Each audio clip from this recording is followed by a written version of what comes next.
నమస్తే, welcome to KK news. నేను శ్రీదేవి. తెలుగుదేశం పార్టీలో యువతకు అధిక ప్రాధాన్యం ఇస్తున్నారు. ఇప్పటికే మంత్రి పదవుల్లో యువతకే పెద్దపీట వేశారు.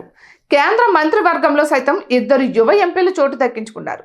కింజరాపు రామ్మోహన్ నాయుడు, పెమ్మసాని చంద్రశేఖర్లు కేంద్ర మంత్రులు అయ్యారు. తాజాగా నర్సారావుపేట ఎంపీ లావు శ్రీకృష్ణదేవరాయలకు చంద్రబాబు కీలక బాధ్యతలు అప్పగించారు. మాజీ స్పీకర్ జీఎంసీ బాలయోగి కుమారుడు అమలాపురం ఎంపీ హరీష్ మాధుర్కి సైతం లోక్సభలో కీలక బాధ్యతలు అప్పగించారు చంద్రబాబు. ఇక మరోవైపు పార్టీ కార్యవర్గాలను రద్దు చేసి యువతకు బాధ్యతలు అప్పగించాలని డిసైడ్ అయ్యారు. గతానికి భిన్నంగా చంద్రబాబు ఈసారి వ్యవహరించారు.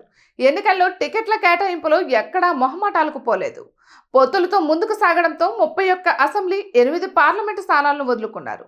ఇక మరోవైపు సీనియర్లను పక్కన పెట్టి వారి వారసులకు, యువతకు ప్రాధాన్యం ఇచ్చారు. వారికే టికెట్లు కట్టబెట్టారు. ఎన్నికల్లో టీడీపీ ఒంటరిగా 135 స్థానాల్లో విజయం సాధించింది. 16 పార్లమెంటు స్థానాలను సైతం సొంతం చేసుకుంది.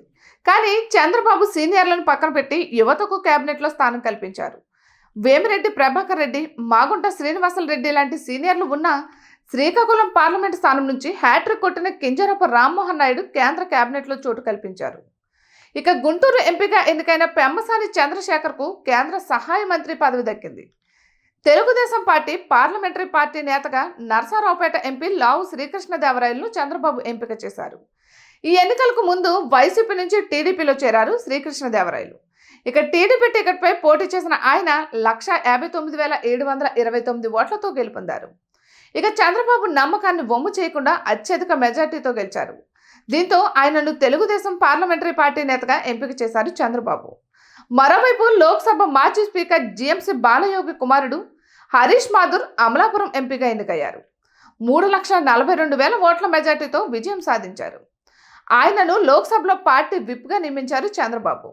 మొత్తానికైతే పార్టీలో యువరక్తం నింపేలా చంద్రబాబు ప్లాన్ చేసుకుంటున్నారు. ఇటువంటి మరెన్నో వీడియోస్ కోసం కేకే న్యూస్ తెలుగు ఛానల్ని సబ్స్క్రైబ్ చేసుకోండి.